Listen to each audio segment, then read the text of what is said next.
khat somkhai Kadi siga Panyo 𝐂𝐴𝐲 𝐷𝐈𝐄𝐄𝐍 𝐁𝐲 Panyo sibo bamtu battle chuju bazan matha khaikhe habo se lakeng hasi tingong lakeng tanai sun aliu takyu krabu tendon hasi atinja halai chukene 9:30 a.m. Monolith Dedication Service. Administrator Rienta Mairilungbou Niumai, Executive Secretary NBM. Atinja Moderator Mr. Silubo, Pastor Puileklong Teachers. Invocation Mr. Dinbui, Pastor Kumpung Teachers. Unveiling of the Monolith Administrator, Choir, Thallon Teachers. Dedicatory Prayer, Administrator. Haibo Tendon Haisi, Tokai Takyu Sira Lenjengasuna, Aliugu, Sakwang 𝐂𝐄𝐄𝐍, Kumpung Pastor, Haisini Upani Wanluza, Invocation Prayer Silukaisai. Atiza Podon Tija to Walang Tamei. Lastly, one tadi, Bangan Nimalai one has invocation prayer to Hajbuini. Hallelujah. Nungsa Sibo, Nungsen na Pamalan, Chimazabamo, Irapi, Jehovah Timo, Irapi. Mulumbo, Go, Strikingambo, Ramkam, Bunja. Can I to two pay her Sirapi? Amen. Amen. Thank you, Gombo, your pastor, and 𝐂𝐴𝐲𝐿 𝐁𝐲 𝐿𝐴𝐲𝐿 you have seen. Unveiling of the monolith has seen, administrator of the Namasi, Nallong Pontigamine, Tinja Pana has a monolith, you have everything of Goramadungkang, so it's Ramadungkang Daddy, I think the Ponase Lucalo, is a Panachuli Chilo up to the side, is a dedicatory prayer has said you go administrator is a Lutronomiro, and I see, don't use a. Ati ja pasli sia takyu sira lenjena ati ja pideng pon pikai ceri wong tadi di bangun yang mulai wong kaji temu tinggal tu.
Sani as a crew naku. Angasapo logo have a name. Angaraka like insina. This monolith is erected to commemorate the 50 years of Baptist Christianity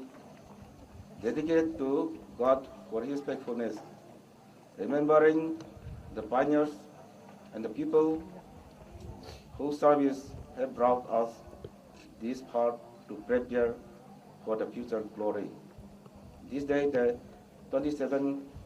January 2013, Administrator Reverend Mairilungbou Niumai, LNBM. Tingong gumasan malaki ang natin sa raw 5 May.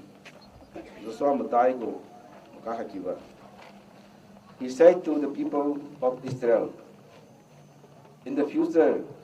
when your children ask you what these stones mean, you will tell them about the time when Israel crossed the Jordan on dry ground. Tell them that the Lord your God dry up the water of the Jordan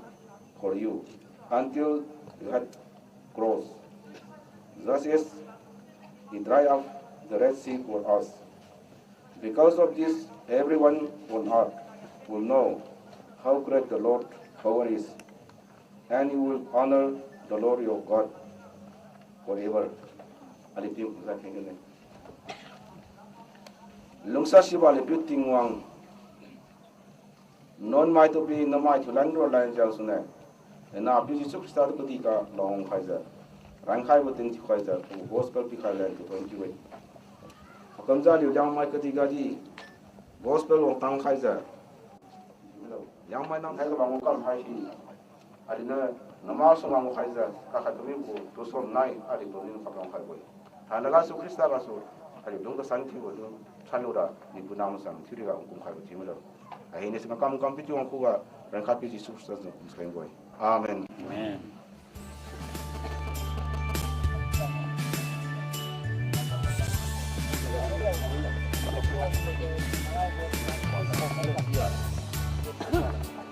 Bầu kìa, trong này kìa, một lâm mà.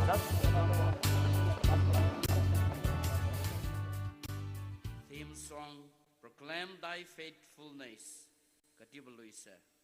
Thiu suraga linukwa kangui kaye. Haibului thibugasu, mahinang sunui ngamlura. Kadi mahinang tusi sanlura. Kadi nugua gi manai bau, zangbo se mahinang luto.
One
Jubilee with you, Dolub Zenga Sunu, Jubilee go, Junuibo, Tingwong to Tondale, Tingwong Zendi, Tina, Hoga, Jubilee go, Junuibo, Masai Jubilee go, greetings speak high, Tingwong to Tonda on Kaiba, Mam Tino Riga, Tingwong, did you turn Diange? Jubilee go, Raikasamugo, Muduiga, Takirabo Sai, when Sak, Kryuga Sunu, Punkat. When Chakha Tange, Tisai Pungsume, Shizenu Powen Bam Kai, Sini Powen Bam Kai, Tiju Powen se Temo Dolage, Tivsi Sikaye. Tisai Tainan Songu, Muduiga, Zukhara Sai, Mr. Kendibo Pastor, Liangmai teachers, Bible reading and prayer, Mr. Solomon, Pastor Tadon teachers, Bame, Aphenliu Chorus, Sai. Rienta teachers lam suni apli hulam suni wang sune si loisai pasli gara ai karo khai bam kun introduce so se solo tibo se program committee hulam suni sidune si sai pasli ga sai aram tadon one go teachers choir lam suni sidune si sai ga sai release of the Sovenier and Momento. Reverend K. Namjin, Development Director LMBAM. She said, Pastor Sai, guest singer, Miss Aphenliu, Mrs. Speaker, guest singer, Miss Adinliu, Mass, Prayer, and Benediction, Mr. Khanglai, Pastor Puileklong teachers, Hassan Tain and Son Go, Pasli Tiju, Takira Lane, Malum Hamibo, Komju Kaden Wanju Bamai.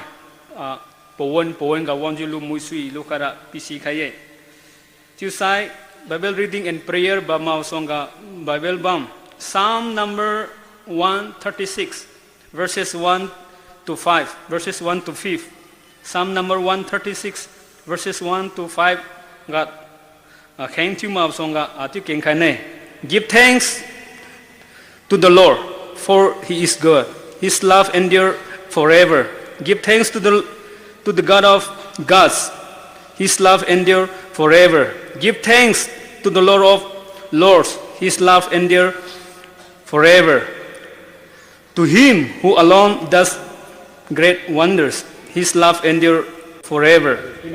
Who by his understanding made the heavens, his love endure forever. Tingongula king khabo kadin chi kham tin riga tingwan tu dam pi khabo timilo suralai Bible reading and prayer Mr. Solomon ni wang polong kami sa winit Aliu Thai son fuin samrau Bible bam sai ikin khane Zwang sam krinia kiugu khat gan matai tang Rapiu new Abraham khuga dinne nugu kadi nising na kadi napiu ki phulo ziu iniu natu len khai bo kadi lamsi tasulo iniu nakai ke kenga pi khai bine chichiu ziu pa niu kadi zat kha chura bowe iniu natu thoi khai biziu kadi nazan si pidi khai bine natu thoi khai mai hinang tu iniu thoi khai bine chiudi natu siang khai mai hinang tu iniu siang khai bine niu pukhuga din khai bo jai niu haran ga su tapat sude siga lodi pasai suita le aliu gum dui le para le jamane mathiung hum sai khen chu ne kadam po tingwang ring bra piu tingta pumling badung kang ne to kum rung yu tang kami gu kachia chingi ga di nana sui khai pa khalu ze ring badun mo kha khai mazang khara le christian sukum thenge amen type chu jali mai hina khon thi ju alim kina kane sine to hora ram renta go choir lam sunyu apli ne haibo kadibo kuwibo chino go mulum wisu khara apli le polno khara apli le polne khade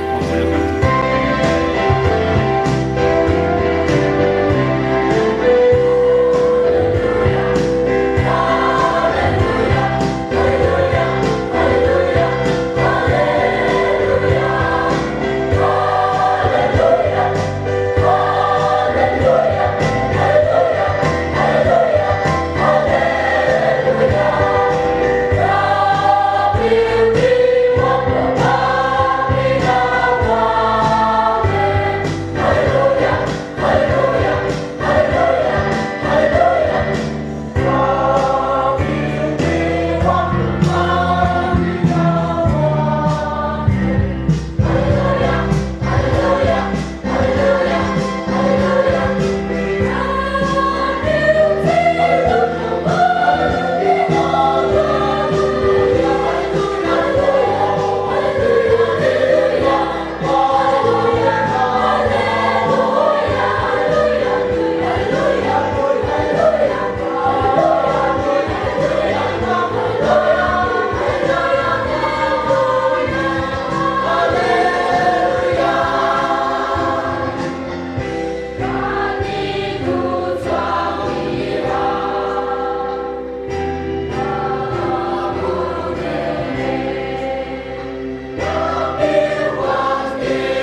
boga haise individual victorious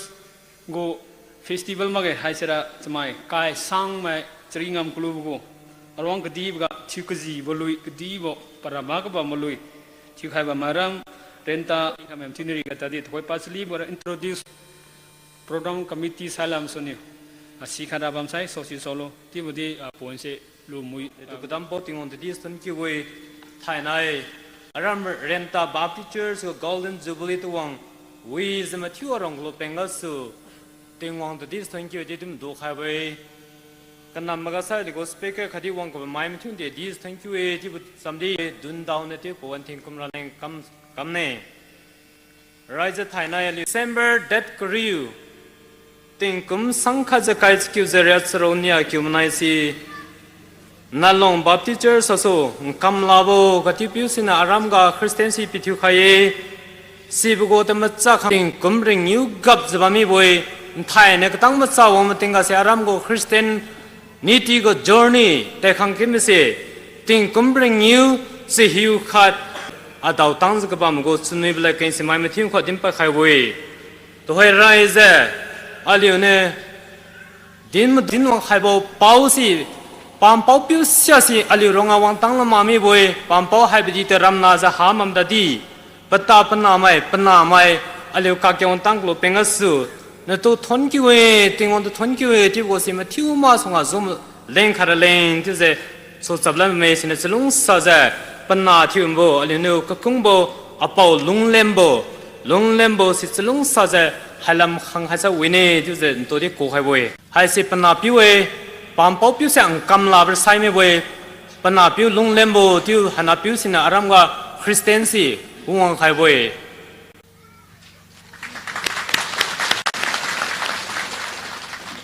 hana sai aramga Christian tiu parai thobo piu di hame boy zan sai lui kambo ti kowe lui kambo pampau hamadi pana thi bambo pata thiembo ram khonlungbo tiu si pampau re ma khawe sina chlung sa ja aramgo Christian tiu para tu peram khonum di haibal na khang khaisa wene di ko khalam boy sai lui kambo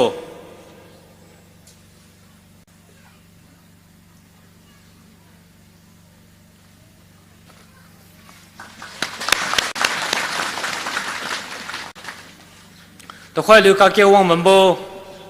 aligo speaker zriu di sau khalan raleng ko khalan boy lego speaker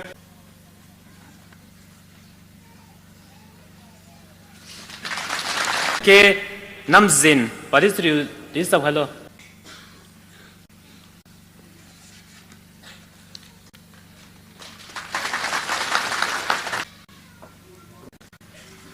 lampi bo Habsaiga lego women secretary pui Miss 𝐂𝐄𝐍 paris sau khai Habsaiga di lego men coordinator Mr. Ngarobwe etu pichete sobse amakhan respect kora amakhanaga pastor Khunuma Baptist Church Isai lego pastor leading choir go pastor John Kamang paris sau phalo sung sa de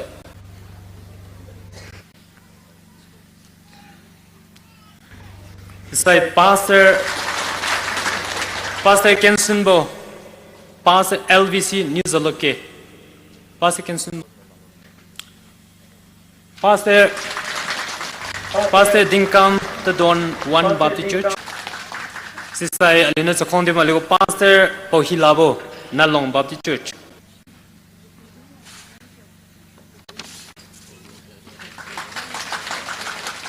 Sai pastor Srazanbo Chakha Baptist Church Zlung sa sa khasa wene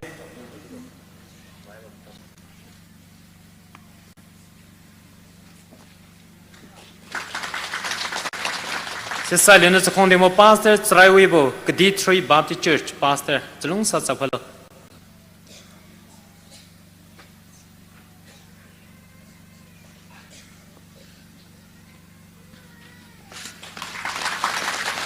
Leo pastor Silobo Puileklong Baptist Church lung sa chapal halam kha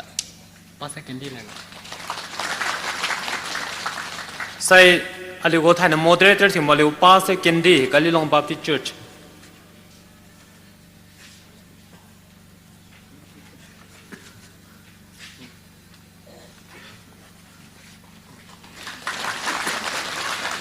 Say Pastor Solomon Tadon 2 Baptist Church.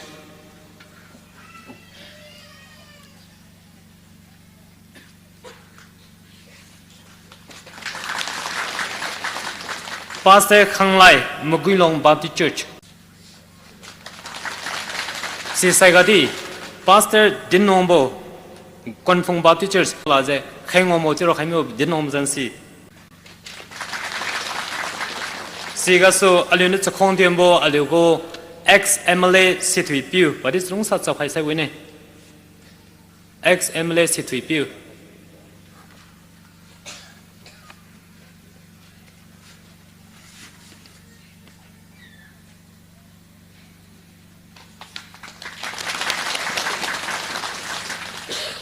Sau khai mai pi khai mai thiu di ston kiwe to hoi sai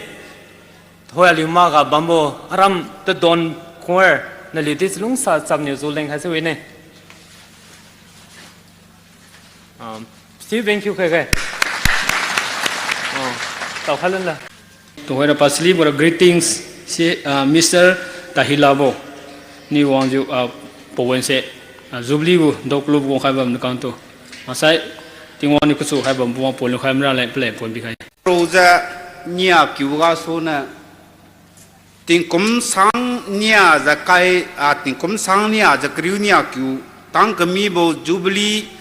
remta go marang khai ka bambo wo powen pi tin thui ka khai bo Aliu to kadam pau Aliu tu tingwang de di za thon ki we achi za nia ba ga se na Thai nay Aram remta go Jubilee marang khai bo ngam kam he naga tingwang na chalong sa khai ja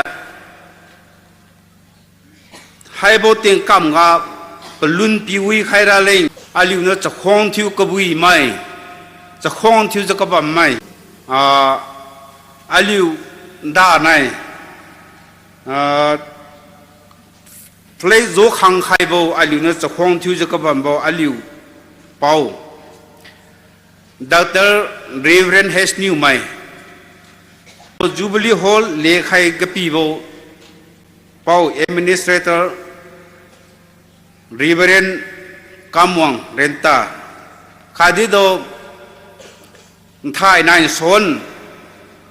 aram Jubilee go tu hai dom khai kabam bo mai tu pingau ma ja ting kum renew dom khang kami bo bang khai ka bam bo phai se le pang pai khai ka pi bo Reverend 𝐂𝐿𝐴𝐿𝐵 Mairilungbou Executive Secretary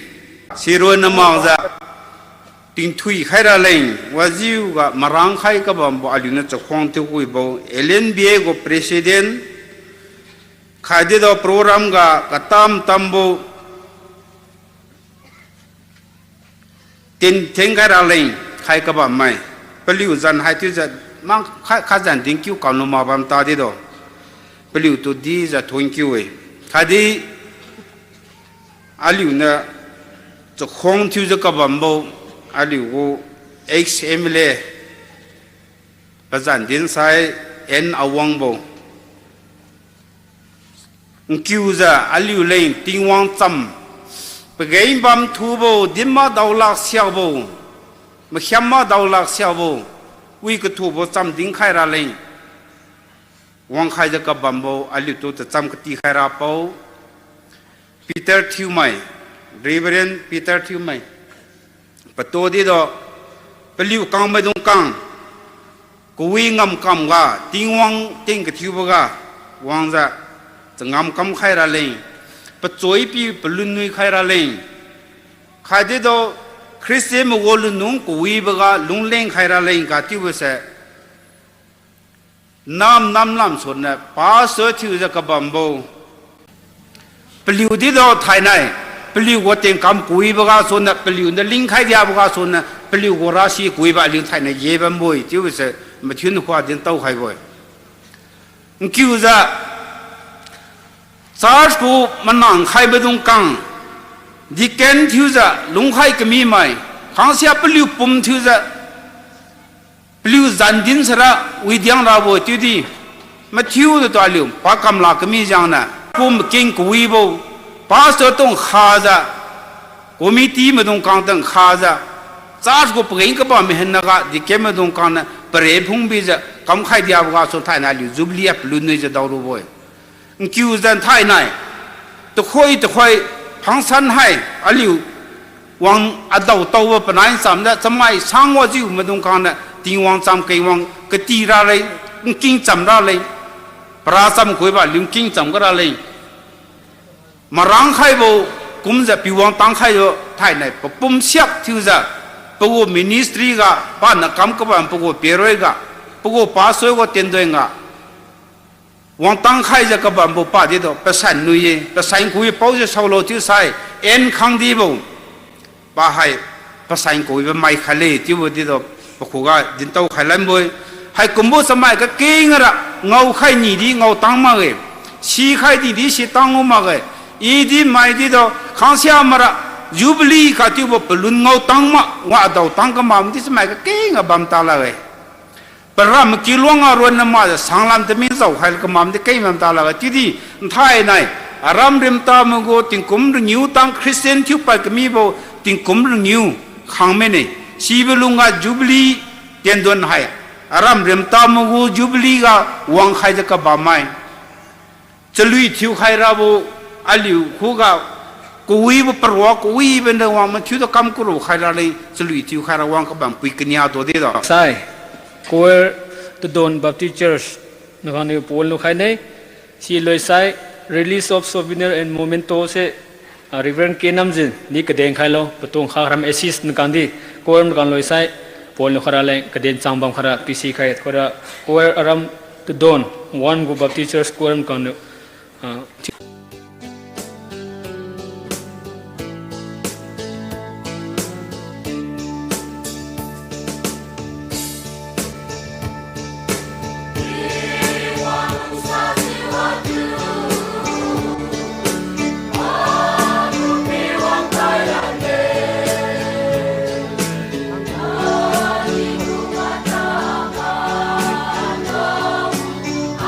Liangmai Naga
mai gu sam sam mo gu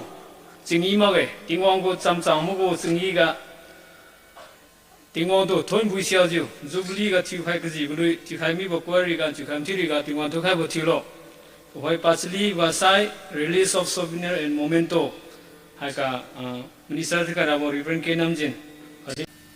thoira aligo Sovenier nai Memento hai release tura leng kamine si songa bal bam hakin pa khani he 𝐂𝐲 naliugu tingwang rapitu silulo pa hai tingwang e melumbui bo tingwang e patu chelung sa mai Kadi pogu chamtan piu mai lengra sekian sangkhat masai sekian kai kai palare piu jiu chelung sa sibo tingwang e masambalabam jiu khai mai mthunri ga tingwang na thoi ha thimilo Sovenier se alam kesam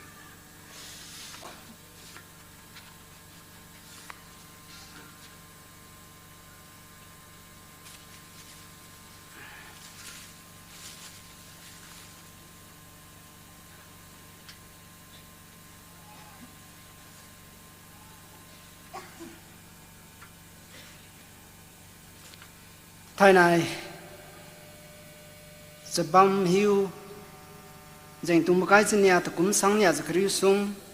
Sunday masai ni nai Rienta Baptist Church Golden Jubilee celebration gu Sovenier Kadi Memento hai se Wangbam mai congregation Matthew Malinga Tingwang bang piu ke nam jin development director LNDM Iniu Papiu tingwang pana piu tingwang Kadi masan bo hiu na tingwang janga Rapi gulung set nai melumbui bo tu maning tau jiu di madu bamra le pa khai de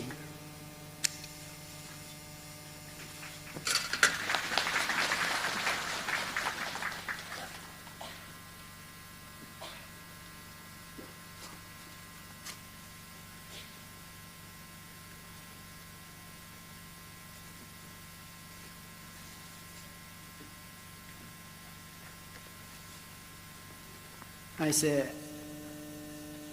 Rienta Baptist Church, LNBM Golden Jubilee 1962 to 2012. Theme na Proclaim Thy Faithfulness. ICA.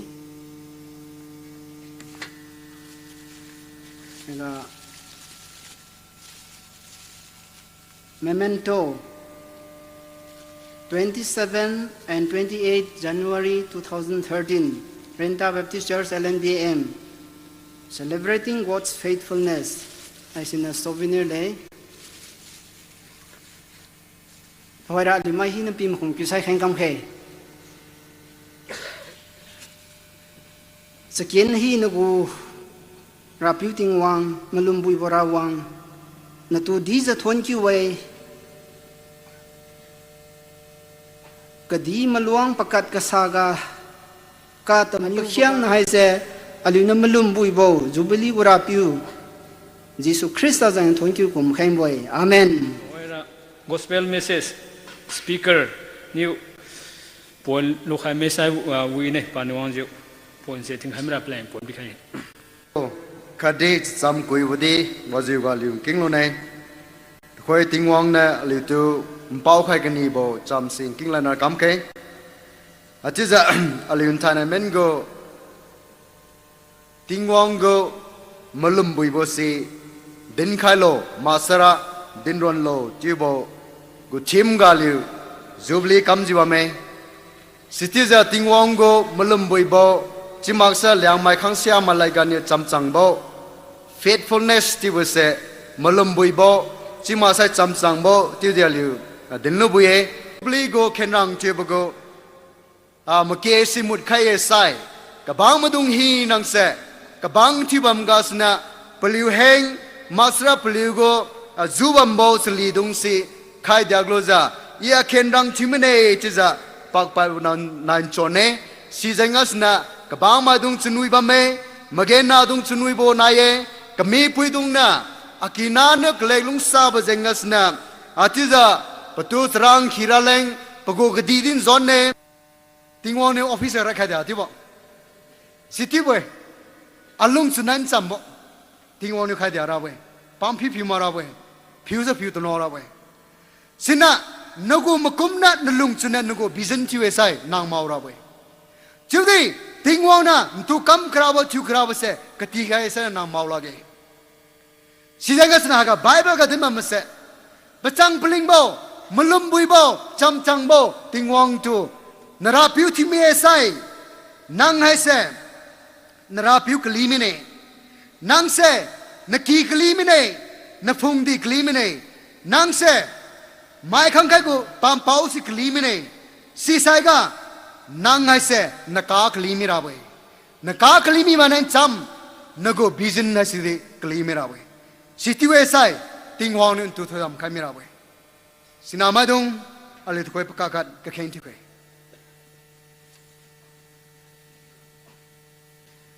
ale me tungui ju mane khat kombo sinama me thiu to impau khani sinama dung yo nturo na makum muilo takhoi na ring tingo narapiu si solo nang si dama na ring tingdo thoi khara piu na tu thoi khara piu sin nrapiu thi wama maksai kadi piri go manya dong nin rapiu thi wamlo na maning muilo nangwa phi ga na Glusun kumza smi tawangza to smi raw rusan mi masa ski khang ma tab ting rapiu na ma songa wonge masan mo trawa ni dimbokum aku ong ma hinang to inwa kam di fulage aku wa kam aku ma duwa kam di inu hapa lage chiju masan mo trawa ga sni de mi boy danan chon inu kukung mo singna ma dung samai kenka rapiu jisu nane aring tingu rapiu tu kalo tingong go hipuna kam sanmanu apum go pampau tu kalo tingen si aki tu kalo it khoi saibam nadi nane saibam tadi i tingong go tuzu tingen takani tuzu kuluma 𝐂𝐄𝐍 me sima hi nariga rapiu nani todam khailo atiza malibamo pawon nai si aligo celebration si di hiu pinau kamasan mugo skin tuzu nalu kamazibuga alu sizu mkhyam chim cham ngamlo leng ali mthu tu thodam khalo ja tingwana piu jisu PC khai thoi miss ading kholam sunu ge singer lam sunu chlui sai ali mthu su chablu ju ali mthu khen thu arong ra boy Jubilee wi ju tang klu go tingwara cham chi klu kum wang ju kenga ngo klu kum service sumbam kha se wi ju agi manai ju takilora ali mthu khen thu nei mthu go benediction si Mr Khanglai pastor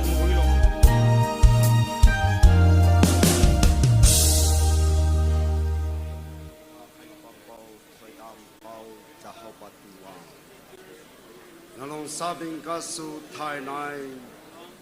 nana kongbao aram renta baptices medung kang tuji nalong sa khalanja tingkom renew ko golden jubilee ko program thai nai wong tang khai bonai chamja nana piting powon kuibo pi khai ja ten changam hai juga tai khang klobe beng kasu khrisar tuji ja thone ting kasu thon chu ja khenge amen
to Hoi,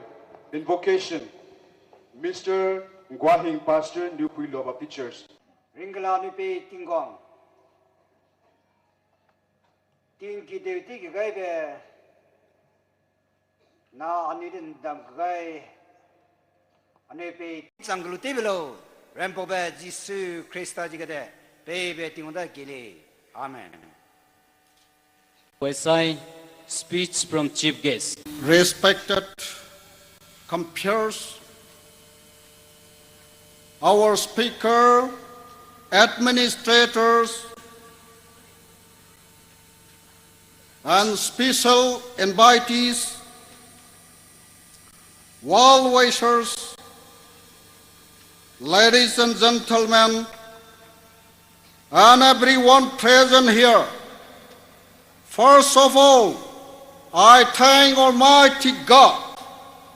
and also the program committee for giving me this privilege as a chief guest, even though I'm nothing. Raja 𝐂𝐃𝐄𝐄𝐍 na haja Matthew no to chukwang 𝐂𝐡𝐨𝐢𝐫 ja aram ren ta ga 𝐂𝐵𝐴𝐴 apui apau ape ma apau nai madong apui apiu mai dong achia singna mai dong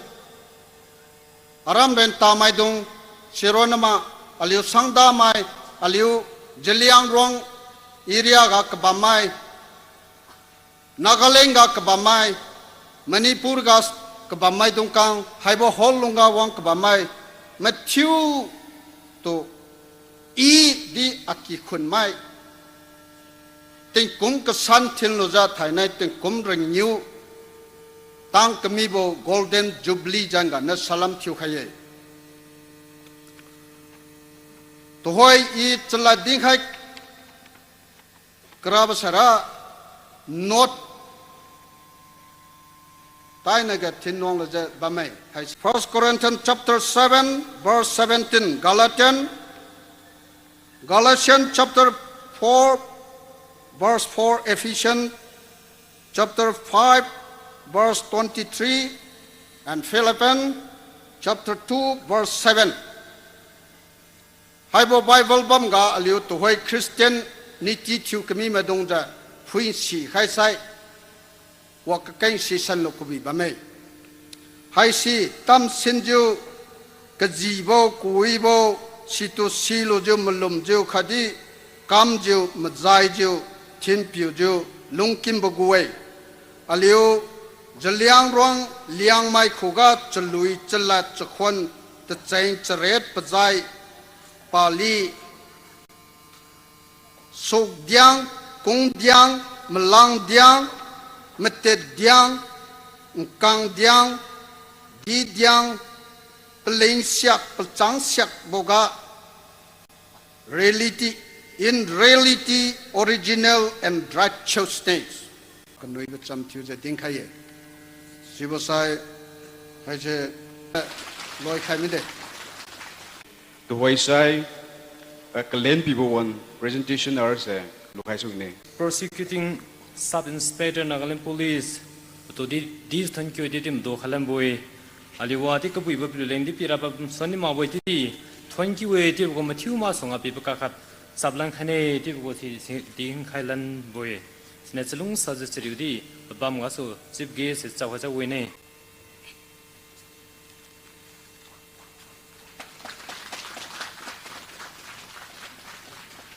panevsai aligo pastor Nguahing New Puileklong Baptist Church Paris Riu di safalo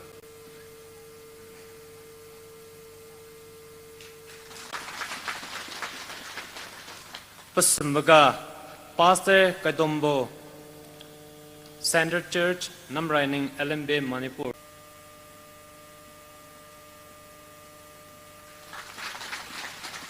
Pamadai Bagasai Pastor Jankibo Kadi 3 Baptist Church Paris Riu di safalo except you have been matuned these thank you to some say thank you Exhortation katot kai bocham Dinkera kai donbo pastor Center Church Namraining LNBA Manipur. Tamai Matthew to Raibuga. Krista Zengasu greetings Pikaye in 𝐂𝐄𝐍𝐿𝐵 LNBM Center Church Humle Magu Thiuza Ramgu Jubilee I to greetings Hadi Pikaye Sigazuaka Thane Chief Guest Thiuza Wangkai Zubambo Kadi Speaker Thiuza Bambo Tam Tamaga Wangza Padam Luns 𝐂𝐡𝐄𝐄𝐍 Kadi 𝐂𝐡𝐴𝐄𝐍 Haga Bambo Humle Mam Thiu today greetings Hasi Pikalene Thane Aliu Cultural Gu Program Thiuza Liangmgu 𝐂𝐡𝐴𝐄𝐍 𝐁𝐲 Pathiak Haisi Balun Kuibo Tingwangnya Aliu tudi Hakumuring Ting Papon Pi Wi Kharaleng Dam Khai Miwe Senior Rai in a question to Khayarai Nibra. The question about the origin of culture. Culture Haisi Degasu Suraiblo. Sigasu, the question about the nature and function of culture. Aliugu culture gu function delo. Dega aliu kamralo. Pasum gasai. The question about the meaning of culture. Culture gu ramba dilo. Hasa ali prona mening luke. Puija time taglaza puija chaba mirabwe. Haise dega sunche ali gu rich culture. Tingwana pikhai kamebo penga sunuwe. Daniel chapter 1 gu verse 12 verse 17 ga aliugu culture to the thinilza agu conviction gospel and zanga su conviction alungchun pi pamibo haisti kam khinmi magja masa agu culture to the kam sami magja bamra leng Daniel khuga raw khai kamibo gu ramba ga su in example thiza dingkhaibwe Senior, a good culture to Timpu Bamke, Sigasu gospel rachain to the Kamatiza, a good fat, a good Kamalumadi, Wading Kinmimaza, a good culture Dwanzangaso, a good Kamalum, I say, fat has it in Kinboswimawe. Senior culture to the Timatiza, Timpu Muiza, Kimwibamke,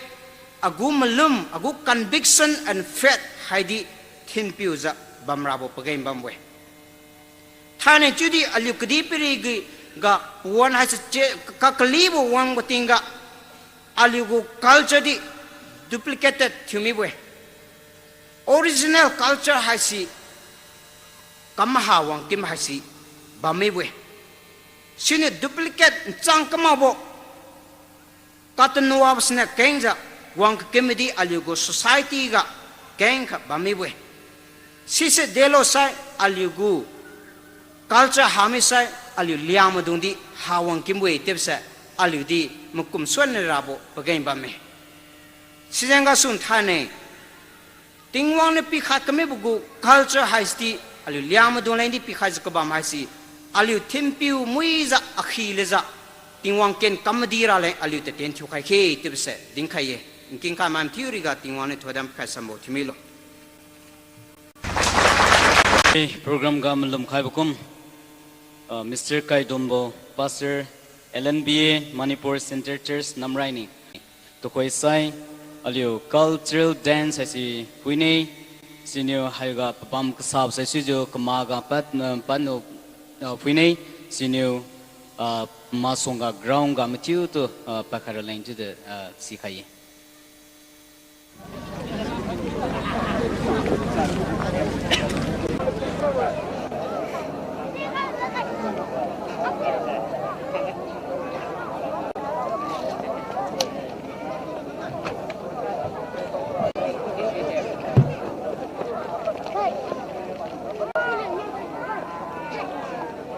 Koi lemrabo go transcript sai Thallon Choir yui akba menu kangi pui mai new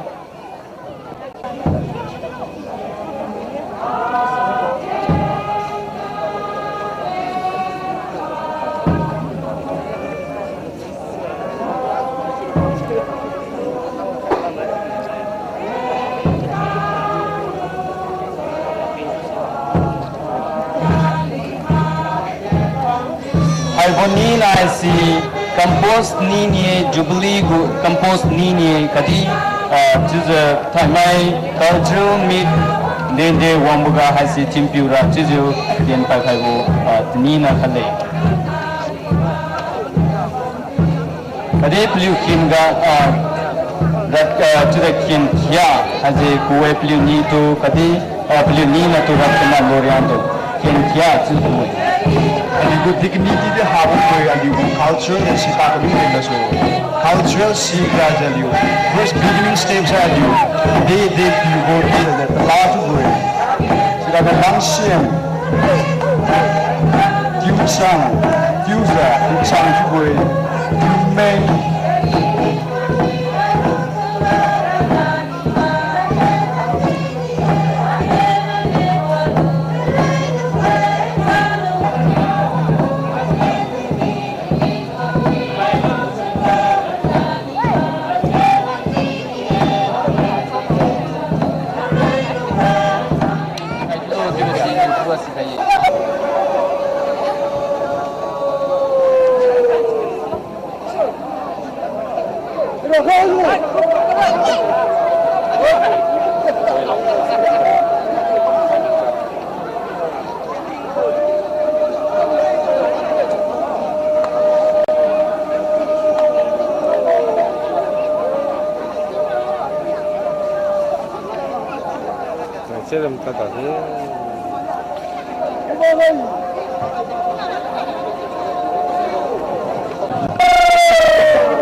Sai to koi aliu benediction kenambo ken Mr. Zankyubo Pastor Kadi 3. Sino maliti kanji ayam masai. Ukasang mga pamakin pangamili ko mo na subat mo sete ka so kadinamo. Dili mo kayo still kala pangaw ko kam kana mahaza anyway. Amen. Oh,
Kui berjuang.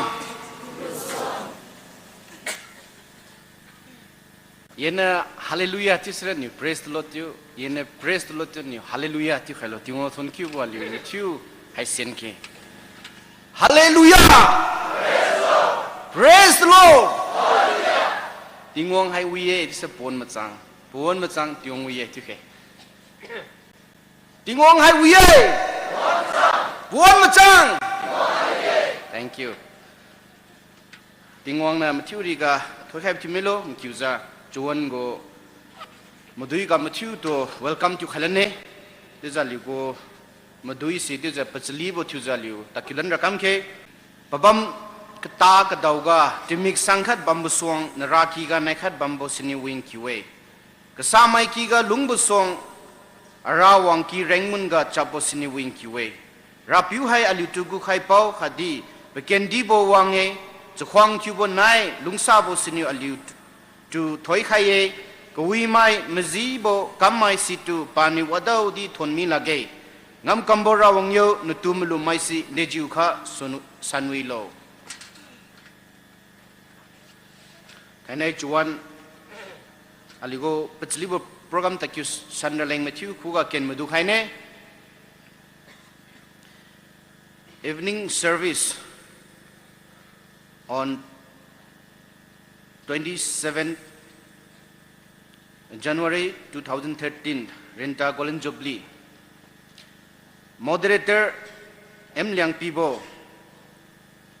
Bible reading and prayer se 𝐂𝐴𝐻𝐃𝐄𝐍 Dinglong Baptist Church pastor choir hai Puileklong Baptist Church ko saliu king dune sisai sibugo podonga pachli ga sai committee kholam su introduction hour hai se lukhaine stilu sai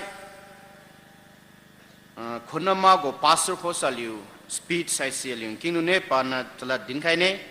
pana chala din loilu sai khonama kholam su khonama Baptist Church ka saliu chluing king chamra kamne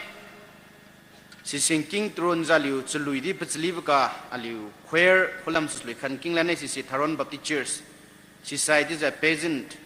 light in distant place 𝐷𝐵𝐷𝐹 go hadiu zaliu ngausune sikasu guest singer Miss Adin message speaker se guest singer Miss Aphenliu choir to the women's society RVC kana mogo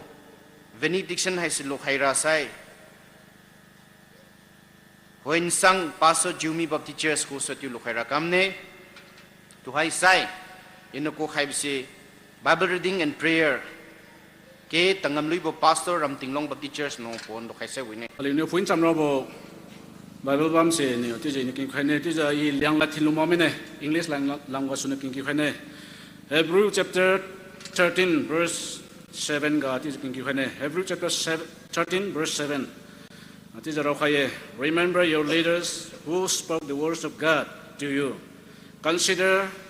the outcomes of the ways of light and imitate their faith. King Halene. Remember your leaders who spoke the words of God to you. Consider the outcomes of their ways of light and imitate their faith. I say one like king. This is a Matthew kain thura kam ke. Palong senu pamalan thiumaza pawan macang nga alido gu khai thoi khai ja bambo rapiting wang 𝐂𝐻𝐿𝐵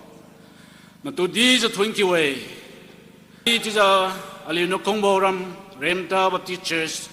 Ay sinidi nung tu look hai kulubugo ting kumring new town bugo golden jubilee celebration hai sidi za pun kak hai nine cham za wang hai 𝐂𝐄𝐍 wang hai za ka mai Matthew do di za kati harabugo ali go speaker do din aning kha hai za pani wang za chabuting anungu kring la keng se din maji za khati hu za masan za din ba ngamlan rapin na kha khaleng khalo je za point ka theng ka dum ga nanin kha kha khip doluni za thoram pau 𝐿𝐻𝐵 tiwang ko ka pana pu Jesus Christ jan kom za khenge amen khulam soli chluing king ra kamne se Puileklong Baptist Church choir king ra kam ke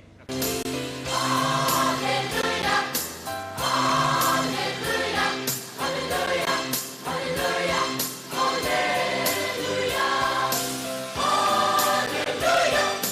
hallelujah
Toira, program Sipoin Kalimine, Machudi, King Kara, Minimo, Kaimaram Tiu, King Helene, you said to Hira, Aliu Konama, Pastor Koso speech, I sell you, King Rakamne. Now I shall request Pastor Konama teachers to come and take your time. Jesus Christa, 𝐂𝐴𝐶𝐃𝐄𝐍 𝐁𝐲 Mu Konoma Baptist Church Zanu Neko work about Petego Kelushawe. Aliu to rank lo Jesus Christa zengaso aliu ramai chagum jiu mazengaso niute atau haitsan ningai. Poti ke vi haitsu pogu dojo a letomoto. Puwen kui haitsu daune ga tibi iwadim nimba maniwe. Derinigo poti ke vi khabe agatsla program ke sego share office per go share miniko petego pezewe sikitse nigo pesimoliro numode. Puwen si judi puwen kui bo haitsu atupi haitun jam na program committee tiu ba mai program tiu ba mai khamni li hama tiu to achun koi be pisike klane. Pu ke jan phaka kraba dari asevro ke go me ko sala pu bes se mole ke jide. I dinkai ke ni ke keng bam juda asailan din nong klang gram de program ke keng ban jan i wa ju din lam na. Nego hego tege bebi se ke bagula nego petego pezeho nego la ke tago se baho uni se baho. Aliu wang khai ga aliu ta wi z lo khai pi bam ji khai ra bam wi z pi khai jang aliu pi ju khai sa khai ma gu khai ke ban jan yu ta kam ji we ji bin khai. Hego meri ke tago se ba. Ne liu di man bam ram ni. Hego ni tori se ki ke tago ko ba. Aliu hama tiu no kwente king kui wi kya na king bam. Mo hego belunu ke tago ti ba zo ne ko zedi. Aliu lung hama tiu na lung di man sai z wi z aliu bam. Angami mie Baptist ke hu krepo di pengu kibaya. Aliu ngeme go Charles kai khazik renew kom Sraki ba Charles bam. Sogodo no nego wodi hego Konoma Baptist Church kigesha ki de puri hego humu hego nishi puer kale genjwe. Se chuza aliu ram ngeme nam aliu ram Konoma nam kom za aliu chun gui be kabam da aliu nam khale. Nego beje torho. New hama tiu the come through way. Akel hunu hakkemengu ke kratoya. Aring tingwa wa ka keng iluni zwolong. Kizha hazadeha uga ponovo se ke sahadeha ahazu ngumoto. Hai lampan ke dia chu lang nang ma wa do di ngom dai ma. Salam October kra nje October kra vapo hadia hu worse. Da ba se October chu tinga im le kha hai tinga hai lampan zwong khai lu. Ani se deri mutilimo. I achunei zo ngau ni zo te pe hian ngau kam na ma. Sala tsiwa heo 𝐂𝐶𝐃𝐄𝐍 nu a vorn bide. Se chu ze wa hai ba bang hai wang tang lo chu hai bang I wang tang ni achunei zwong tam mam. A de top tu bu shu to ho. I zle zang xia zhen liu kwa ding hai ya. Rienta Baptist Church nu ugo me kre de pengu me se bo ura vor de hego ke. Rienta Baptist Church ga na chmai krium dai krimu aliu ram go chas ga wang za aliu ta kuwe. Ugo do nu pisu sidi hego ke hu ga wanu ura me ugo hu nu krisar go ke. Chu ze siba aliu mazang trong ga ding aliu akhaliu man to aliu ka ga aliu akhaliu man dong tren zang na ko di kuwe. Si ze apogi hego pisu go ki mo de me se aside. Chu ze de ga aliu ka ting ter ko ma lo khang de ko ni akhaliu de ko ni ji ding hai ne. Mo polisi ane ko pisiko sazoe side sala arja laboro lewe. Jadi aliu kaga rentam kaga katim de ai nam ro ma katim de za we se chu ze ding hai kalan. Hego ne go zedi Christos anu hego ni thorbazo. Thai jun ane liu ka ma ting wa Christos ze nga sna aliu chunui zen liu de ma zang bam zamba. Ke ze zali ke shugo nu. Chu za aliu chalui ka tiu ga. Ke ze di ke sa ke shugo nu. Aliu ma zang ze ka kheng ka tiu ga. Ke ze di ke che ke shugo nu. Aliu ma zang de chu wa hin ka trong wong ga. Hego ke thogo thorbazo. Aliu wi za aliu man sa aliu chunui ze ba. Ha ko pe te go u ke pono fu la ke ze le de u ke pono fu tse pi ba we. Thai wa hi na ra pyu ting wang dong nga suwe ka chu ze ting wang de kam chu ba me. How say English nu foretaste of heaven. 이시야. hai the English gas fortress of heaven chu kuwe 디기 보고면은 디기 메탈게 바하와세 fortress of heaven 이시야. tinggen di wang tang ma ten tinggen di yak bam kung bam the fortress of heaven chu kuwe 게펠레메 게펠 프로젝트 때 보이게 되고시. ka kamal mta hai chu mazam na trwang ka bam hai ni ju ka man lo chun kui lo 저 보데 이거 랭타 50-year jubilee 하와라누 우리 돌아봐서왜. chu the 50 years golden jubilee ren tamugo hai ba program wa sa ali chun nei ba me 히리 그자고 무시디 태명우디 우니바 ali me ti a mariu ra me chmai ra me pe hyang dang ngau hai na chun nei zwe 웅의 또리 우말루리 보니마즈와 부시대 a kwen di amalung di alung di pe hyang a chun nei zwe me 내 고서디 주블리 하우 그 후찌는 세바 na liu te ma zang lo za hai ba go program pe hyang na kloi ka tam bang hai mdai ni ba 데리 우카파나서 프로그램 보 기자데 judi aliu al tingwang go program ka tam bam ka mi jang mane 슬라헤고 소두 라스몰데겐즈데 si jang mne swen ne aliu kam hai ba nga so te pa ma se sabi bam na 바후시리 January 28 하우하 알라티가 그메 세보야 모 아수 주빌리 누네 고제데 ke hunju thorbaso bang krai di January 28 makai te chatting ga paling pati me kui pati me khati aliu ma zang de bam ze bam khai ni syak ba me para ira 기디가 기디메가리로 January 28 소두 77 birthday do si January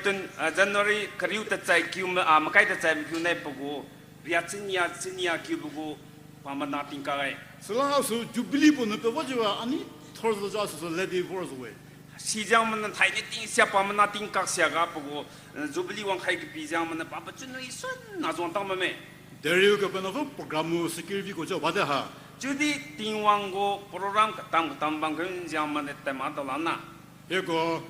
메페 테프리 세리 웨딩 바데 aliu kariu te chai kum na makai chai kum na di senrium na di the now the tubu ting kam bam na 파스터 하는 주빌리 스발리로 콜루자메 웨딩 거 카디就是pastor们东巴马的大手为了那就看待面哈。 슬라헤고 몰레겐지 저거는 세고서도 라모르스 바데 네금 데크라히지 시장们说呢，ali带马到拉比个面讲呢，ali带面那留么你毛病的喽。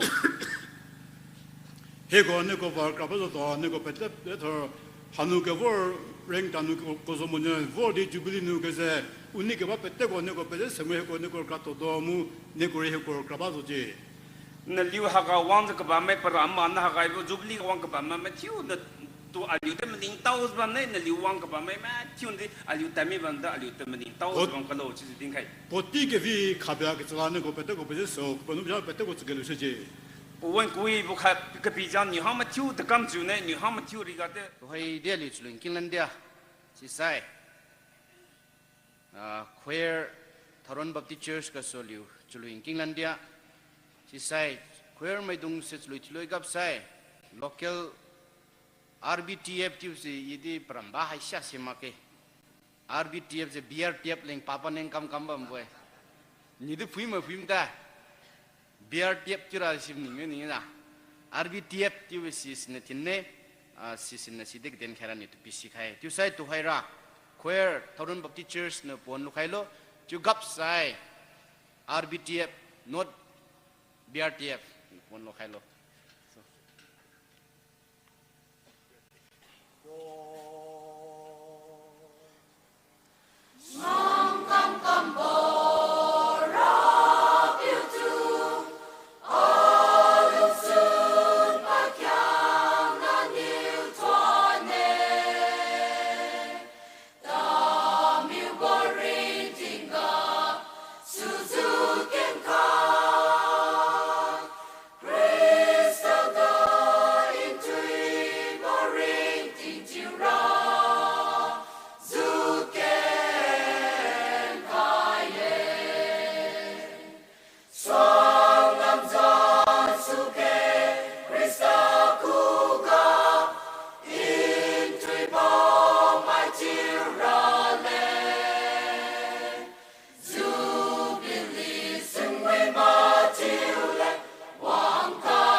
BTF kacu ko dim sang hapine R sin Rienta Choir D na Baptist D na Theological F na Fellowship Rienta Baptist Theological Fellowship Choir thay chân na aliu kam phak rap si lie in distant place thay chân na aliu kam phak rap si ki khun nya thuza ka aliu ma song awang khaira we ki khun khasin ta api piu chang ka kam ki khun zai thura we khasai Christian ne judi Christian ki khun ne judi tiwang da si kam ki khun nya thuza thay chân na aliu ma song a pi dong kam wang si kam nen khai ne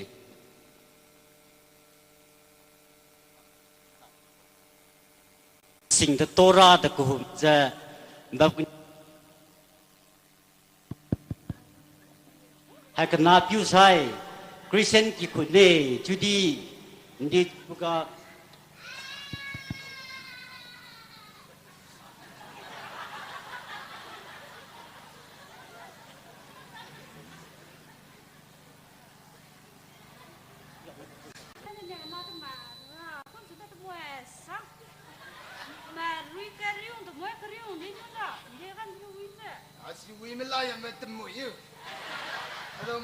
ra nè cái gọi số bao ai thì những bao như vậy nó mà ra cái mì bún cái thì vì mẹ chứ mình si mình mì gì thì chỉ có mình mì gì cho rằng gì kim đã bỏ cú cái bệnh gì khai ra thằng nào anh nào tên lẫn này anh nào riêng tiếng rắn rồi yang cầm chân lên hay chỉ khẩu một quỷ cái bệnh này lắng chịu khai cái bệnh đó hay cái tiếngแต่สิ่งที่ตัวเราคุมกับบ่มวนเนี่ยจะราทิวจะมันมีมันส่งจะมีมันส่งจะกับบ่มวนเนี่ยต้องแบ่งกันด้วยเนี่ย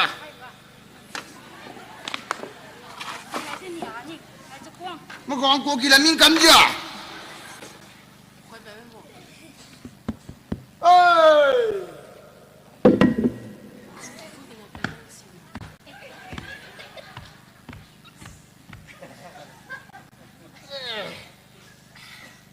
ยเฮ้ยมีกูบอกป่วยแล้วป่วยกันเนี่ยนะดีจีวันเนี่ยเป็นลำนี้มาหมดมารำราไซไหมดูราไซเสียไหมเฮ้ยเจียมาอินเดียเป็นรักไอ้ดียังน่าจะรันเราเป็นดีกับเจ้าเราดีรับปุ๋ยเราไอ้เจ้าละอีปุ่มมาปวดกันอีปุ่ยกันแบบเนี้ยจะรัดสังจีมาจี要背，你按哪的水平那个要背，买双鱼就弄个咩？来，啊嘿，嘿。这那是我给拉的个，我为么乱拉的喂，就为那乱动的一大比就来，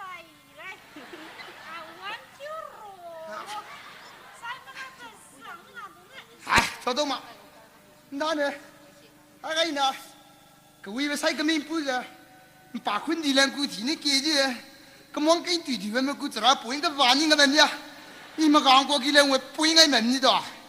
我讲过去了不对喂，啊把个么装逼你比过你了，不得那都说丢了么的？嗨，那地主呀，你为嘛不能地主呀？哎，这都买一个。อีมีกระบายรู้ยะอีกว่าเสาคู่กับกระมีว่าอีมีกระมีรู้น้อยจะสายจ้าละ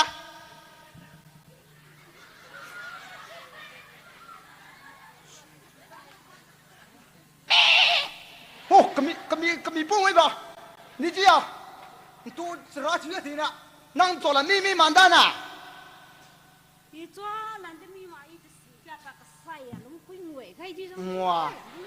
那这温良姑妹子呀，是คนที่เราพูดกันตัวสารญาเดี๋ยวนี้ค่ะก็จะดีจุ่มใจเลยคนที่เราพูดกันวิคังเขียนกับเมียเรียบใครนั้นนุ้ยใส่ว่ามันจ้ะคำเราก็รู้พูดจะนุ้ยใส่ว่ามันเนี่ยอาจจะตัวต้องมาก็บอกกับมีปุ้ยกันเนี่ยปุ้ยกันเลยตอนจนตัวได้ฮ่าเนี่ยนะเปล่าเฮ้ยว่าน่าแรงจริงเลยเราดีพี่อ่ะขันละมิ่งซึ่งกูกีฬาแต่ก็หุ่มจะทีป้อนน้องก็บอกป้อนน้องก็หุ่มมันได้น้ำมันใส่ข้ามันนานตรงนี้ก็ใส่มาเป็นสังละ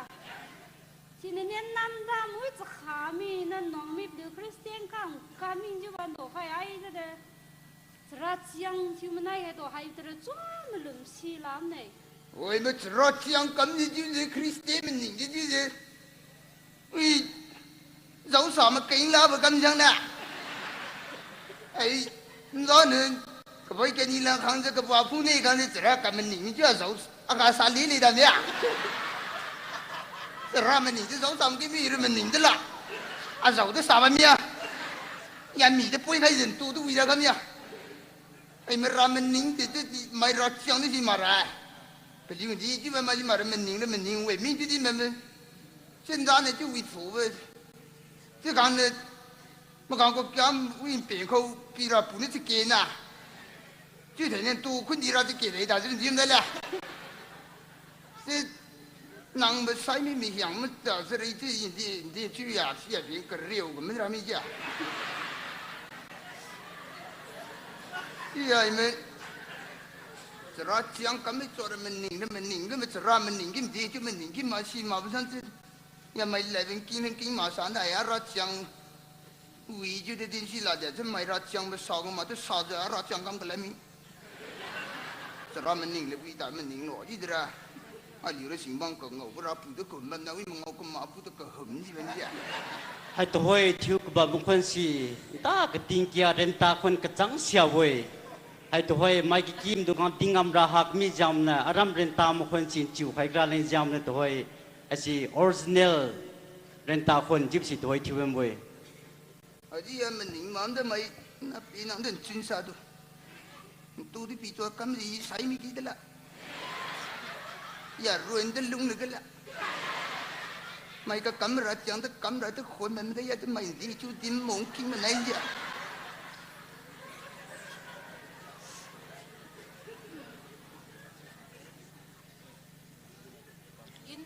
就sai tôi hay là Christian chỉ khuyên đi.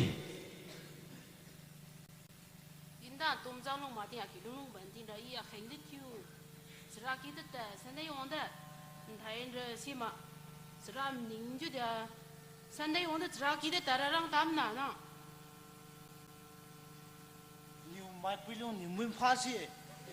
Sunday Cheraki ta Niumai nhiều Cheraki amilo, khát kesan khát agabung kesizo kalau Niu ne kesahe ne, aliola kian tongang mana, mesti Puileklong gitu. Kristen mà khai thiêu nó Cheraki tại mà sẽ đi chú 𝐂𝐃𝐄 mà sẽ chú đi ngon có thời đam đầu rồi lo, nên tam có Jubilee đồ cái gì ba, năng Cheraki đó tại mà 𝐂𝐃 đó thiêu mà. Ndi wo thoi dam dau ra jo thoi dam dau ma na tra siang dau ra sang na ki dong mai a peliu thoi dam ko zo be phim da mai kwa ka chung kam na a lu ro mai ko thoi dam tra ko thoi dam da de a ko sai chu ni ma muslim si pu ma sai nu ge lu ra i na de ten min nim na nang thai na ni zran zung sa ren da ma de sing de kam nang rang kang zo jiu dau lo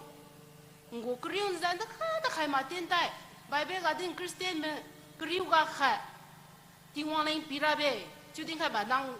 kêu dân khai năng kêu dân tiền tay thì ra khi khai là chú chỉ đã năng giàu sạc ra năng công ta mà, sao ta muốn mà cái khai cái năng gọi xí rồi năng công kêu dam khai ra rồi đi mà lo đó, kêu dam khai xong, kêu dam ra khi apun ở bên này, bên cái dam chú ra sao nó, này để phong bì bên nào. kêu dam khai mà đó, nó khai cho quang liu khai xí na, xí na cái trang. Na hoàn cảnh, ít tiền mình nhìn là cái siêu zran trong giá cái này, đi chú tiền thì một đêm tam năm hình xí ba, chú dia, cái siêu đó năng khai trang mà chú na bằng cái là bù luyện tốt hơn ba. siêu khai trang mà đó, ako này siêu khai trang mà đó, 이런 cũng mà trang khai mà đó, phải bị kinh đó. 이 땐따야 나인다 땐 님의 아광 카람 뭐 그때 남 저때때 지도 khai 장마 시저 khai 그만 짱니 다 사이 kum khai 로 cái xa khai bị thế này lưu ra cái lý cả cái đám thâu tiêu lo chỉ khai ta cái này 시르드 마스라 는 사니 도다 가이다 가 나란 때롱 띵띵 khai 바 저랑 저롱 사야 시네 아가이 동래 난 거랑 강다 하마 khu chỉ làm được kênh bà, xin nữa, cái khai hăng khai từ cái nam hăng khai là uy thổ bốc khâu đấy, quên nữa chỉ ra trang áp lùng người biết cái ra bốc khâu, 就嘛是了，不宁定吧，个别行个的了，哎开比 Bible 个么个地啦，什么人看到浪开呀，稍微的浪开呢呢。就那浪开就浪开路，这家个定不是过百个是不能阿里未必，是那这个比。别人个地开的买东西，比城南个开马啥？这家，甘罗的是那不能好压力的比，阿里的甘西嘛，可是巴斯的听话是那的，是那比铁路是单单。我差的是啦，电梯位就在那本身连就你干部推单到了老姐姐，是呢，外边个的呢，我连装啊喂，头发呢是啦连比白呢，是啦嘛那装啊烧那来甘西比喽，烧那是啦连。belum khai bilo sina da lang khai ne jana na sa su ko lobu ko de ting wang le bi ne bi to lob ke pun jura government service ka di IPS ubi exam ka di kana kasi ma bi bu de bi we theology ki api mi shen ne ku de shen na ta ha kana zo de ba ga ha men to mu zang nu ko ba me thoi dam dao ma na ra khum mo ra wa ki nu mu ja ra khum mo la ni si ba ya lungat na mu chang khen ju ki ra ki ta ma ha Christian cái chú bố thôi đam đau cũng mà bố Christian thì cam bố bực anh bạn lo, nó hai bố lần lùng á chú bạn này chú ta ra, ý là hoa lung lung thấy đi lung sử dụng sử dụng xa mẹ, nó thấy nó chọn mình suy nằm nó thấy cái chú luôn nào, rong con sẽ cái bả, siêu sẽ cái bả,時間呢個風就幾嘛，開家呢啲亂嘅咩？就成都開監咯，就你幾麼都難點麼難咯，就弄啲出嚟啦都，哇出嚟馬水。sai tổ tổ hơi ra tiếng ông của mình trên cái đi bị sự bám biểu trên này, bây giờ cô gái vòng ra với mà gia đình thiếu gì?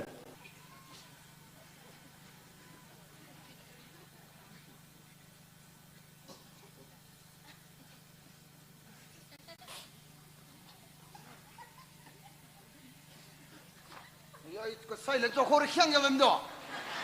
cả cả mọi người cho không mà mình mũi suy nó phui mũi cho cổ uy bi. Ai ya na tu cái pin để cho cổ uy bi chỉ đang như vậy. Ra cầm lên mà chỉ mấy ta cũng gầu của mình nó yên đâu. Năm mới sao mà là ngồi bìm đam mà thế gì hả nó mong ngồi mà.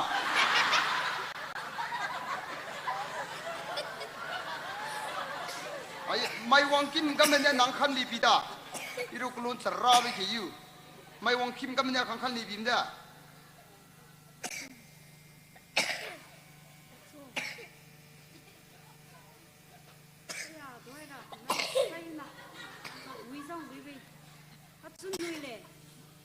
Alung ziu ziu man sai me. Rồi cầm mình mua cái rác trắng cầm mông kim thế này. Rồi cầm mình mua cầm để cầm cái lục cái lục khai khai lục rồi. Cầm đi ta habi habi cái lục rác trắng.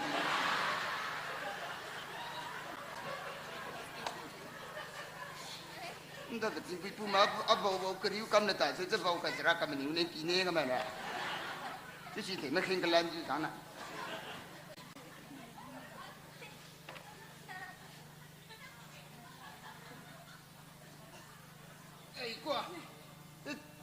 저렇게 봉엄 된자 민부 윤지 되진기 뭐 그지 아마 전신 그지 아마 저러면 류지야 야배면 님 저라기라 저라기 봉임 돼야 나 비난 거 저거 힘내라 위도 Này, nó lăng lăng.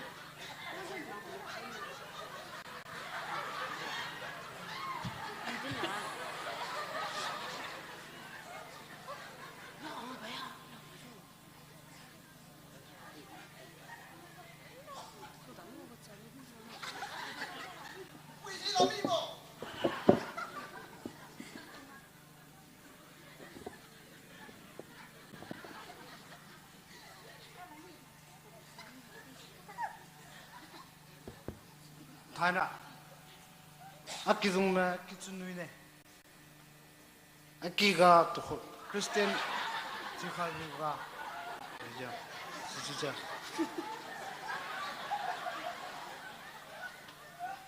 Quite hai charating thiuga wijong wi alung mani tin thaime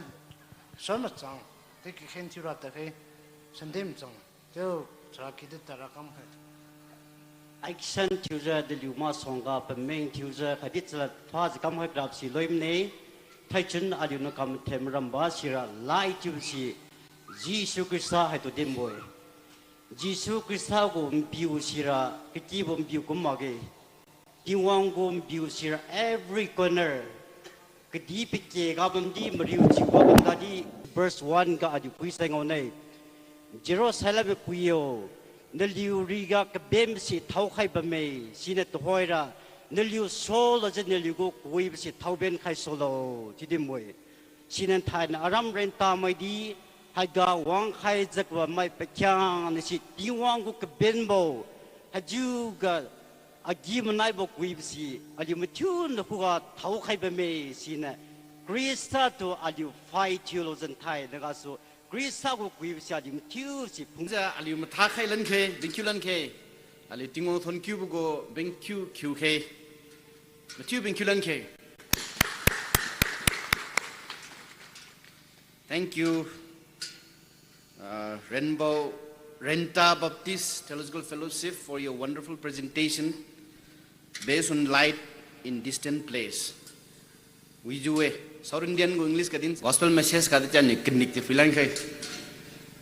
Tuhaira aliu go speaker na puanura kamene aliu go preacher to puanura pikai volunteer mai hai go pabam se den khai ksui am khai se wine Iza aliu speaker to Chawang TV za aliu lokha to welcome kam go aliu Chakha khe ti pan ali don ta kom sen ta khe iza pan ponon khamelo aliu mithium lokha Chakha khe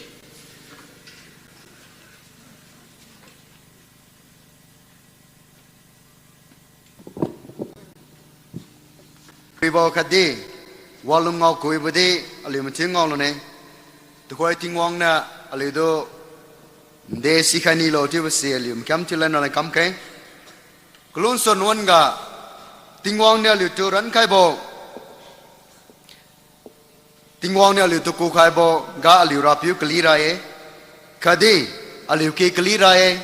aliu bam kli ra ye chi bulam ga di liu sim san lu ne sina aliu tingwang tu lu khai lu besai ga ting theng kring bo si paman chuma ge pelam ra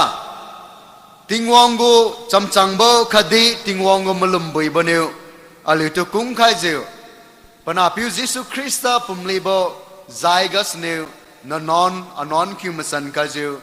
aliu malum lu mai hi nang se tingen ga maulan jat mak ja ting theng jeng aliu ki tune tu basi aliu Christian mai go malum me Kadi tingwang pamun sang ne Dinbui chamme jude aliu Christian khat chu ja Kadi piri ga lungma muon ga tingwang go thoi dam tu basi aliu ring chinga ba geng mame Kalau aliu singna mai dung ne aliu kuwa len khai mi bos ne aliu ngawe tingwang ni siga tu kuma tingwang ni ra ga tu ko bo aja aliu mathiu ni siba me langdin pui dia aliu mathiu siba me sa sau nau thiwa missionary nau thiwe Kathmandu ga panai lung ma me kwe pakina panai patu se engineer madin kiye doctor din kiye Masa UPSC exam clear to Kulumani de Putung kiye, pass Lui Thiumai, Papiusi minister Kale, Sibami Tadi, Hakomai, Kadi Piri was Q-Slang Katinmai, Kadi Pirigo, Kawatin now to Sona, missionary now to Dane, Tisa, Kathmandu and Mikai. My Ramra, preacher, Timasai, Chakong Tukaibo, Maning Tau Kaibo Chiwe, Chide Aliugo, Liamgo evangelist. Ta khao pungong am te matiu kha lo lang khai na bwe alui do we mlong lam khang le khara leng khang pungong nga klang klang tiu khai ja matiu kha lo tha pa kum khai ra ba lu lam go evangelist dura missionary mdong dura alui do na ma lam lang khai soi na phiu lam tinga pungong nga klang klang ti chiu ja phiu lan lu ra leng tiu lang khai kum lang khai na bwe sikamba treatment has a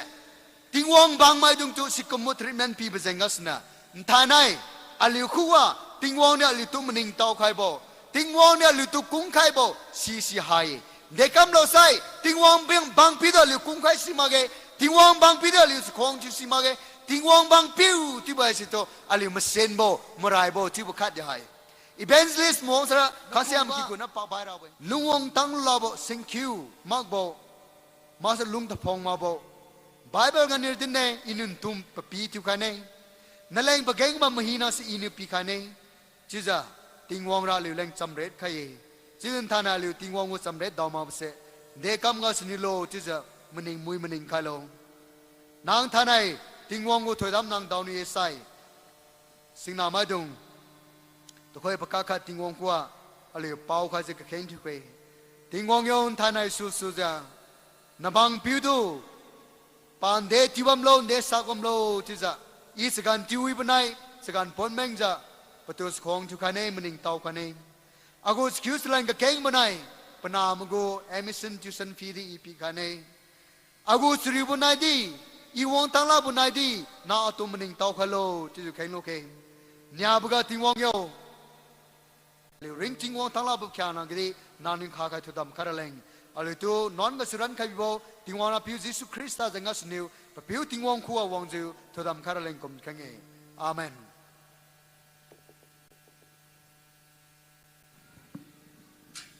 นักมิสคนดินสระเรนตาจูบลีลาสปีกเกอร์とขัตราสเดย์ที่พูดงี้คำสิมเนี่ยคำมุยดาร์จิกคำกุมาคุมเมสูขัดที่จีบัมโบเรียนจะคงที่บัมโบอะไรก็ leaders จะป้อมนุกันแต่จะไม่จับขลังเนี่ยที่จะจับแล้วมันไม่ชินจะลุงสาวจะผลิตจันเก็บไปเป็นติงอาศัยจับใครเสียวินี่ที่จะเนี่ยเรียกว่าไรสิขลังบ่อยไรก็สามารถใส่อะไรก็เลี้ยงแม่นักบัพติสต์ association ก็ president reverend pastor วิดาโบจะลุงสาวจะนั่นที่เรียกร้องจูลเด้งให้สวินนี่ที่จะก็ให้บ่อย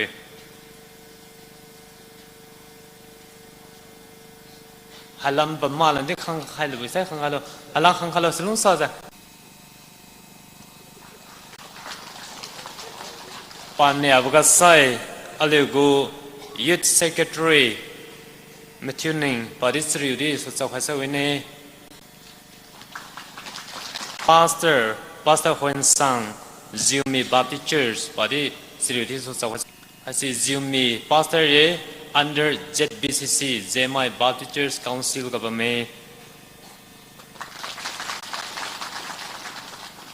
ปามันตายบุกใส่อะไรเนี่ยจะคงที่มาหลีเป่าประจันกุรำน่ะหลีเป่าที่วงโบปุยเลี้ยหลวงพอที่วงบางบุกเมย์สลุงสาจะสุขจะเวเน่เป่ากี่ฮิบิวโอ้ยลำบะมีเวฮัลลัมบาดิ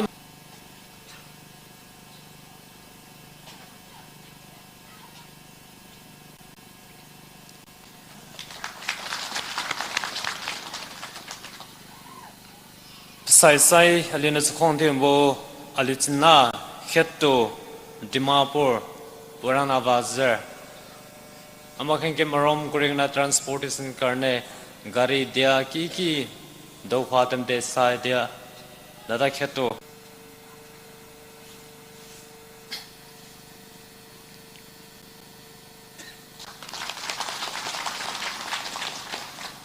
สิลไซดีอะไรนิวจะคงที่บ่เลี้ยวก้าอีกไกวิ่งตำปุงบัพติสต์เชิร์ชว่าดีเลี้ยวเราวงคุณสมุทรสาครเลยอีกไกวิ่ง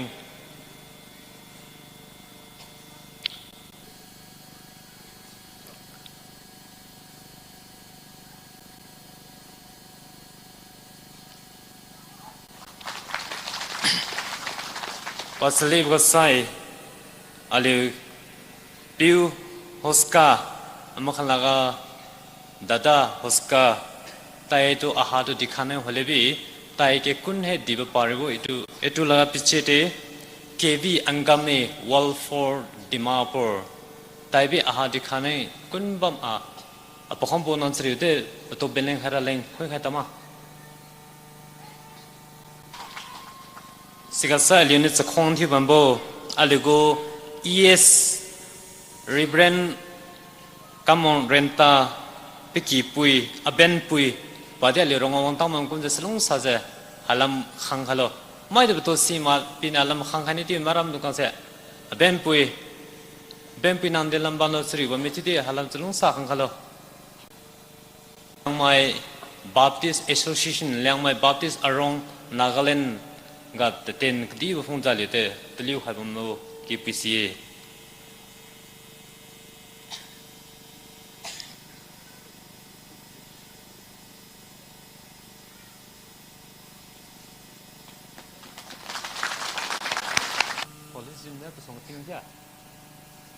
Something now with the police.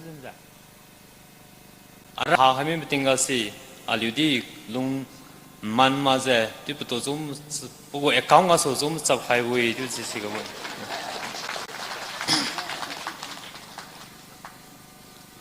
Saligo Project Evangelist,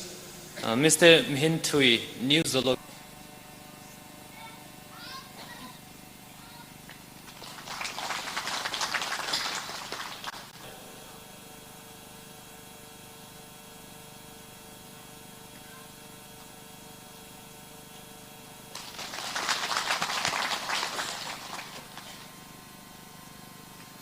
The Hoisai, 𝐂𝐡𝐨𝐢𝐫 𝐁𝐲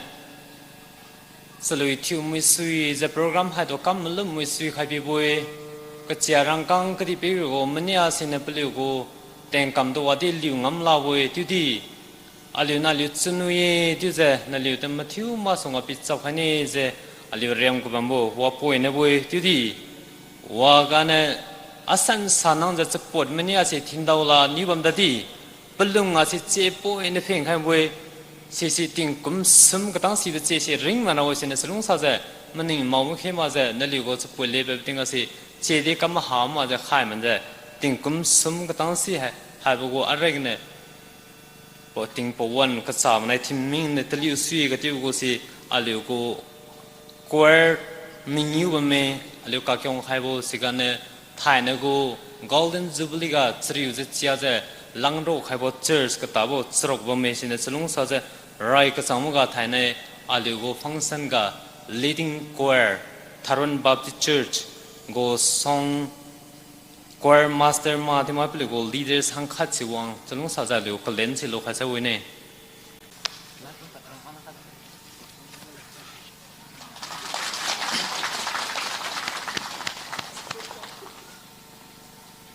Sivsaga sai 𝐼𝐴𝐻𝐾𝐄𝐍 Baptist Church Choir. Selung kali selung saja hang kan mana ni amat tu hang kalau. 𝐼𝐴𝐻𝐾𝐍 Baptist Church Choir.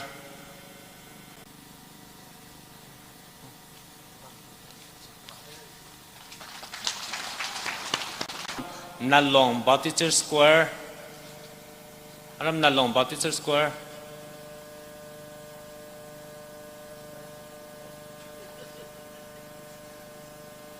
Nallong Baptist Church Choir.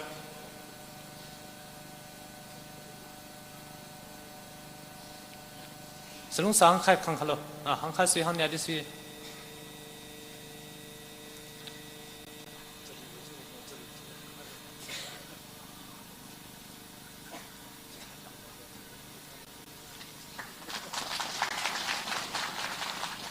Sisai ka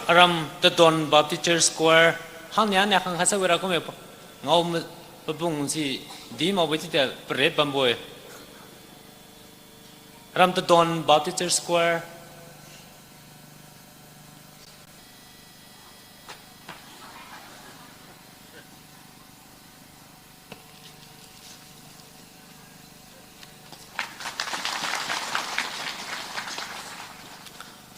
Puileklong Baptist Choir.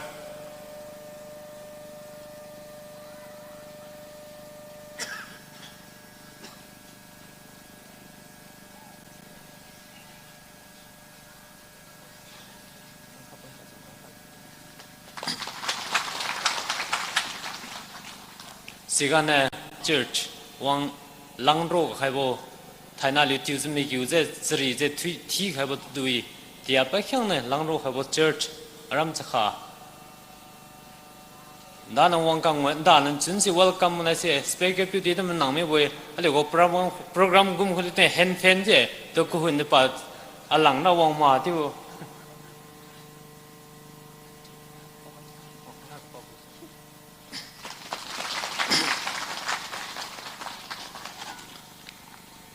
program 是来嘛下位，son来的但叫咱son来做完，整个单带叫完了位的的，正暗是不定不完些个带叫个整个数，咁送还没位是呢，这里我们那里看这我们个就是。这里不定的，没有不定的，不定不完啊！个丢个啥的到嘛？这个看是这里看没就的，所以那的为什么丢的就啷个个看的丢看哈喽？这里的这里看啥那么为就你看看啥个为？刚忙当个嘛不然的个看嘛不没就的，那留个这里去那里呢？为还那个的话的俺嘛为就的，到了下个罗巴么塞。阿里个 reception 几个的 ，one report 是比开赛为那个对的，没听过，是开会，没听对的 thank you 喂。那个 Miss Condilance 啦 ，present 看比 DC 嘞，DC 嘞，Loy 看比 Loy 嘞，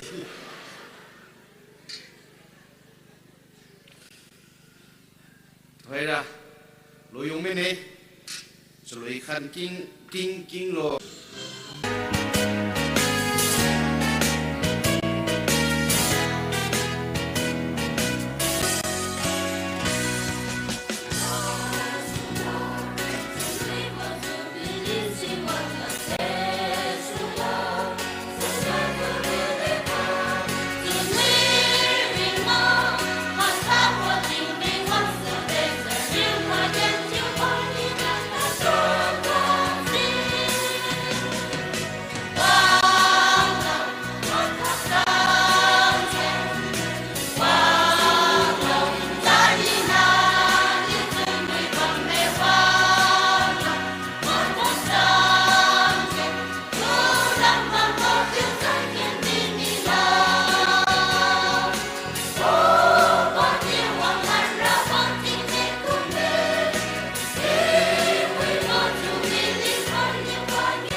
bam ngego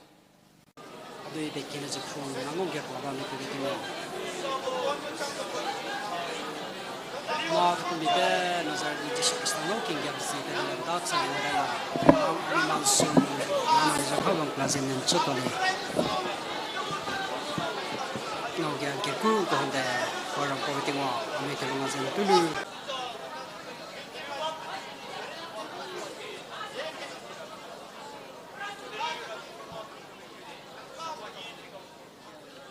Lui bầu cái thế bè, lui cầm bè, nó phải cái lọ từ lúc nào bầu ngồi kia ngâu cái lú từ lú,